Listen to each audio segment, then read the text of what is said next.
താമസിക്കുന്നത്. താമസിക്കൊണ്ട് യാതൊരു പ്രശ്നമില്ല, ഞങ്ങൾക്ക് ആർക്കും ഒരു ബുദ്ധിമുട്ടും ഇല്ല ഇതില്. ഓക്കെ, എന്റെ അഡ്രസ്സും എന്റെ വീടും അതാണ്.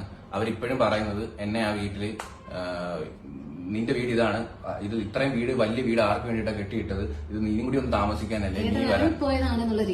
ഞാൻ അവിടെ നിന്ന് ഇറങ്ങിപ്പോയത്, എനിക്ക് അവിടെ നിന്ന് ഇറങ്ങിപ്പോയിട്ട് എന്തോ ഒരു ആവശ്യം ഉണ്ടായിരുന്നു. ഇനി ഇത് നിങ്ങൾ കേൾക്കുക, എന്റെ അച്ഛൻ എന്നെ ആ വീട്ടിൽ നിന്ന് ഇറങ്ങിപ്പോടാ എന്ന് പറഞ്ഞ ആ ഒരു ക്ലിപ്പ് നിങ്ങൾ കേൾക്കുക. കേട്ടിട്ട് വന്നിട്ട് നമുക്ക് ബാക്കി സംസാരിക്കാം.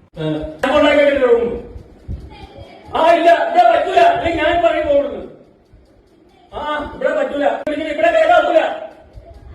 അല്ലെങ്കിൽ എനിക്ക് പറയണം, എനിക്ക് പറയാനുള്ള കാര്യം പറയും. നീ ഇവിടെ വീഡിയോ എടുക്കുന്ന കോപ്പർ നേരത്തെ അറിയിക്കുന്നത് എത്ര ഫോണിന്റെ വാർത്തയുണ്ട്. ഓ ഇവിടെ വന്നിരിക്കും, നിന്റെ വീഡിയോ അല്ല കോപ്പറിക്കുന്നത്. അയ്യോ നമ്മൾ ആമാൻ്റെ വെച്ചിട്ട് ഫോൺ ഞങ്ങൾ വിളിക്കുന്നത്. ഇവിടെ കുത്തിങ്ങനെ ഞങ്ങൾ നിലനിന്നും വരില്ല. മുരുകൻ കൊണ്ടുവന്ന് എനിക്കെല്ലാം കൊണ്ടുവന്നില്ല, എവിടെയും കൊണ്ടുവരില്ല, അങ്ങനെ കൊണ്ടിട്ടില്ല. ഇതില് ഏട്ടനെ മാത്രമല്ല ഇറങ്ങിപ്പോൻ പറയുന്നത്, എന്നെയും കൂടെ ഇറങ്ങിപ്പോൻ പറയുന്നത്. എന്നോട് ചോദിച്ചൊരു ചോദ്യമാണ്, നാണമില്ലേ ഇവിടെ ഇരിക്കാൻ, ഇറങ്ങിപ്പൊക്കൂടെ? ഞാൻ കല്യാണം കഴിച്ച് കയറുമെന്നൊരു വീടാ, നമ്മുടെ സ്വന്തം വീട് നമ്മുടെ വീടല്ല, അറിയാം. ഏതൊരു പെണ്ണിനും നമ്മളെ ജീവിച്ച വീട് നമ്മുടെ സ്വന്തം വീടാന്ന് ഒരിക്കലും പറയാൻ പറ്റത്തില്ല.